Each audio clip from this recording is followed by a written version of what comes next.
आएगा जय हनुमान जेई में 2022 जून अटेम्प्ट का पेपर जो कि 2 दिन बाद आपका चालू होने वाला है। आज और कल मिलाकर के 24 से चालू होने वाला है। ये आप सभी को ध्यान रखना है क्योंकि आपने बहुत मेहनत करी है, आपने बहुत एफर्ट्स पिछले 2 साल किन्हीं स्टूडेंट ने 3 या 4 साल से मेहनत करी है। लेकिन फिर भी क्या होता है कि एग्जाम जब आप देने जा रहे हैं उस एग्जाम में आपको किन बातों का ध्यान रखना चाहिए, एग्जाम देते समय आपको एग्जामिनेशन हॉल में किन बातों का ध्यान रखना चाहिए, या फिर पेपर अटेम्प्टिंग जो स्ट्रैटेजी है जो एकेडमिक तो नहीं है लेकिन नॉन एकेडमिक होते हुए भी कितनी इंपॉर्टेंस रखती है, जो एक एक्सपीरियंस के हिसाब से आपसे शेयर करना चाहता हूं। क्योंकि हमने देखा है कि बहुत से बार एग्जाम टाइम में बच्चे जब एग्जाम देके निकलते हैं तो बोलते हैं यार मेहनत इतनी करी थी लेकिन पता नहीं पेपर में क्या हुआ, टाइम कम पड़ गया, पता नहीं क्या हुआ कि यार पेपर के अंदर इतनी एंग्जाइटी हो गई, परेशान हो गए कि पेपर आते हुए क्वेश्चन भी स्किप हो गए, उस समय स्ट्राइक नहीं कर पाए और बहुत ज़्यादा मेहनत करने के बाद भी वो आउटपुट नहीं आ पाया। मैं कुछ इंपॉर्टेंट छोटे छोटे टिप्स आपको देना चाहता हूं जो एकेडमिक बिल्कुल नहीं है, नॉन एकेडमिक है, लेकिन नॉन एकेडमिक होते हुए भी बहुत इंपॉर्टेंट रोल प्ले करते हैं आपके एग्जाम की पेपर अटेम्प्टिंग तरीके में।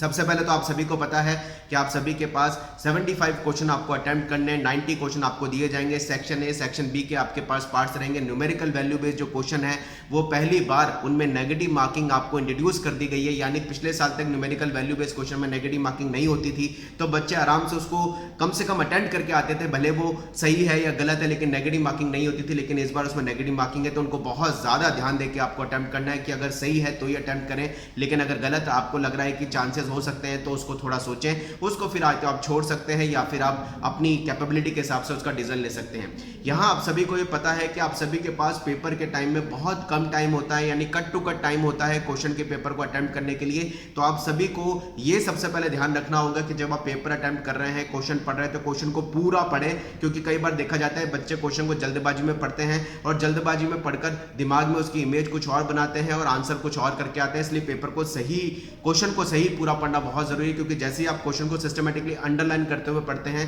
उस क्वेश्चन की आपके दिमाग में इमेज बनती है और आपका हाथ आपके दिमाग के साथ चलना चालू होता है और उस क्वेश्चन को आप सही तरीके से अटेम्प्ट करके आते हैं। आप सभी को इस चीज का एहसास है कि जब आप पेपर देते हैं तो एग्जाम के अंदर 3 आवर्स में 75 क्वेश्चन आपको करने हैं, तो पेपर के अंदर टाइम, स्पीड और एक्यूरेसी आपके अंदर होना जरूरी है, यानी स्पीड और एक्यूरेसी में बैलेंस होना बहुत जरूरी है। इसलिए आप ध्यान से समझें।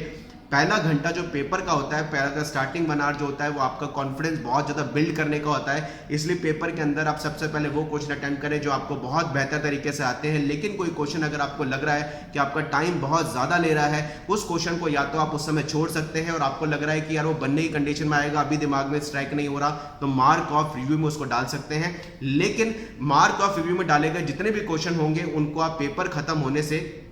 आपका पेपर का टाइम पूरा होने से हाफ एन आवर पहले जरूर अटेम्प्ट कर लें, क्योंकि मार्क ऑफ रिव्यू में कई सारे क्वेश्चन ऐसे होते हैं जो उस समय आपसे नहीं हुए लेकिन वो पेपर के लास्ट में आपसे होने की पॉसिबिलिटी में होते हैं। इसलिए पेपर के अंदर स्पीड और एक्यूरेसी के साथ पेपर को अटेम्प्ट करना बैलेंस के हिसाब से बहुत जरूरी होता है, क्योंकि आप सभी को लिमिटेड टाइम दिया जाता है। कई बार देखने को मिलता है कि बच्चे स्टार्टिंग से पेपर के अंदर टाइम की लिमिट क्वेश्चन पे अप्लाई नहीं करते हैं और क्वेश्चन बस अटेम्प्ट करते रहते हैं, तो लास्ट में जाकर के या तो वो पजल होते हैं या वो परेशान होते हैं, या पेपर के अंदर जब लास्ट होता है तो वो सिली मिस्टेक जल्दबाजी में करते हैं। इसलिए स्टार्टिंग से ही क्वेश्चन को जो है आप कोई भी सब्जेक्ट अटेम्प्ट करें, फिजिक्स करें, मैथ्स करें, केमिस्ट्री करें, जो भी आपकी एक हैबिट रही हो या आपका जिन सब्जेक्ट में या जिन टॉपिक के हिसाब से भी कमांड रहा है, आप उसकी स्ट्रेटेजी वैसे बना सकते हैं। लेकिन स्टार्टिंग से ही क्वेश्चन के ऊपर टाइम की लिमिट लगा करके जरूर अटेम्प्ट करें, क्योंकि क्वेश्चन के अंदर टाइम की लिमिट अगर आप लगा के चलेंगे तो स्टार्टिंग से ही आपकी स्पीड और एक्यूरेसी में बैलेंस पड़ना चालू होगा और लास्ट में आपको टाइम कभी कम नहीं पड़ेगा। ऐसे क्वेश्चन जो आपको लग रहा है टफ है या लेंथी है, अभी आपसे नहीं हो रहे, तो आप सबसे लास्ट में उनको अटेम्प्ट करने के लिए रख सकते हैं, क्योंकि स्टार्टिंग का 1 आवर अगर आपने सही स्ट्रैटेजी से पूरे पेपर को अटेम्प्ट करने की कोशिश में लगाए तो वो पेपर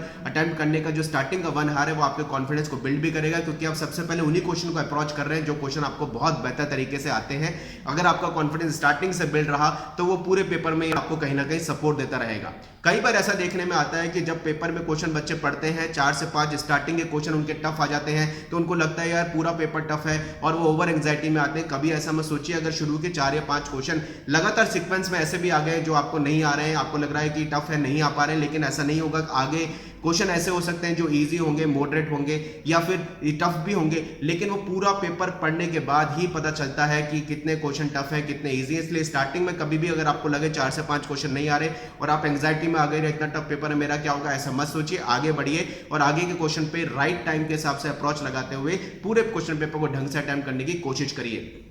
अगर कई बार मैं आपकी लैंग्वेज में बात करता हूँ, बच्चे कहते हैं साहब तुक्का मार के हम एग्जामिनेशन हॉल में आ रहे हैं, तुक्का मारना केवल उन्हीं क्वेश्चन पे एप्लीकेबल होता है जिनमें 50-50% क्वेश्चन के सही होने के चांसेस होते हैं। इसलिए गाइस लूज हैंड हम इसको जिसको बोलते हैं लूज हैंड पेपर को अटेम्प्ट करने से बचिए। अगर आपको लग रहा है कि आपको किसी क्वेश्चन में तुक्का भी मारना है या आपको अटेम्प्ट भी करना है तो लेकिन 50-50% अगर उस क्वेश्चन में सही होने की प्रोबेबिलिटीज हो तभी आप उस क्वेश्चन को अटेम्प्ट करिए, अदरवाइज आप उस क्वेश्चन को छोड़ सकते हैं। ध्यान रखिए इस बात को कि अगर पेपर टफ है, टफ क्वेश्चन आपको सबसे लास्ट में ही अटेम्प्ट करने, चीज का आपको जरूर ध्यान रखना है। कई बार ऐसा होता है कि कुछ क्वेश्चंस के आंसर हमारे डायरेक्ट आ जाते हैं, हमें लगता है यार कि डायरेक्ट बिल्कुल पढ़ते ही आगे, क्योंकि हमारा कॉन्फिडेंस था डायरेक्ट आगे पढ़ते आगे, क्या पता सही है या गलत है, हम खुद के ऊपर ही क्वेश्चन मार्क लगा करके उस क्वेश्चन को सॉल्व करने की कोशिश ज्यादा करते हैं या फिर कई बार उस क्वेश्चन को अटेम्प्ट ही नहीं करते। अगर कोई क्वेश्चन आपको पढ़ते ही समझ आ रहा है और डायरेक्ट ही आपको लग रहा है कि उसका डायरेक्ट आंसर आपको मिल रहा है, आप कॉन्फिडेंट हो तो जरूर अटेम्प्ट करके आइए, उस पर अननेसेसरी के डाउट क्रिएट मत करिए। हाँ, ऐसे क्वेश्चन जिसमें आपको लग रहा हो कि यार डायरेक्ट तो आ गया लेकिन हो सकता है कंसेप्चुअल पार्ट,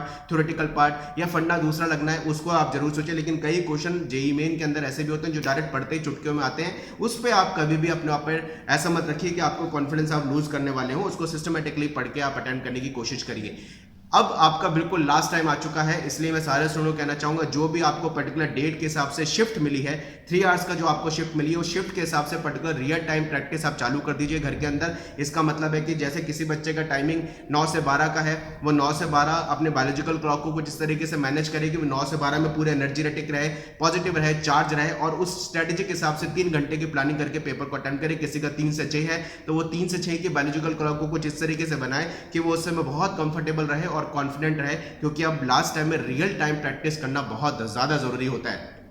ये कुछ फंडे थे जिसमें मुझे लगा कि आप सबसे डिस्कस अगर करता हूं तो कहीं ना कहीं बच्चों का फायदा हो सकता है। तो गाइस इस तरीके की थोड़ी सी स्ट्रैटेजी अगर आप पेपर अटेम्प्टिंग वे में थोड़ा ध्यान रखते हैं, थोड़ा इस पर फोकस करते हैं, तो मुझे ऐसा लगता है पर्टिकुलरली कि आप शायद अपने पेपर के अंदर जो आउटपुट है उस आउटपुट को और अच्छे तरीके से अपने एफर्ट्स और अपनी मेहनत के हिसाब से ज्यादा अच्छे तरीके से निकाल सकते हैं। तो गाइस पढ़ते रहें, मेहनत करते रहें, पेपर में थोड़ा बहुत ध्यान रखें, एंग्जाइटी से पेपर में बचे, कूल अपने दिमाग को रखें, दिमाग को बिल्कुल रिलैक्स रखें, क्योंकि पूरा पेपर आपको 75 क्वेश्चन है, लेकिन 75 क्वेश्चन किसी बच्चे को ऐसा नहीं है कि एक आइडेंटिटी है कि 75 के 75 क्वेश्चन बच्चों को अटेम्प्ट करने हैं। आपको जितना पेपर ढंग से आता है, जितनी आपकी प्रिपरेशन 60-70% पेपर के हिसाब से, क्वेश्चन के हिसाब से रही हो, आप उसको सही अटेम्प्ट करिए। उस एंग्जाइटी मत रहिए कि मेरे लिए 75 क्वेश्चन है 3 आवर्स से, क्योंकि 75 क्वेश्चन हर बच्चे के लिए नहीं होते हैं। उसकी प्रिपरेशन, उसके स्टैंडर्ड, उसकी कैपेसिटी, उसकी स्ट्रेंथ और उसकी पढ़ाई के जो भी उसने पढ़ाई कर रखी उसके हिसाब से वो क्वेश्चन कम हो जाते हैं। उनको उन्हीं क्वेश्चन को अटेम्प्ट करना है जो उसकी मेहनत से एक्चुअल सही हो सकते हैं। चलिए गाइस, मिलते रहेंगे इस तरह कंटेंट अगर आपको पसंद आ रहे हैं। इन वीडियोस को मैक्सिममली शेयर करिए, बस मैं ये कहना चाहूंगा, ताकि उन बच्चों की भी हेल्प हो पाए जिनको और वाकई में करियर में गाइडेंस की रिक्वायरमेंट है। Wish you all the best, मिलते हैं नेक्स्ट वीडियो में। जय Hanuman, bye bye, thank you very much.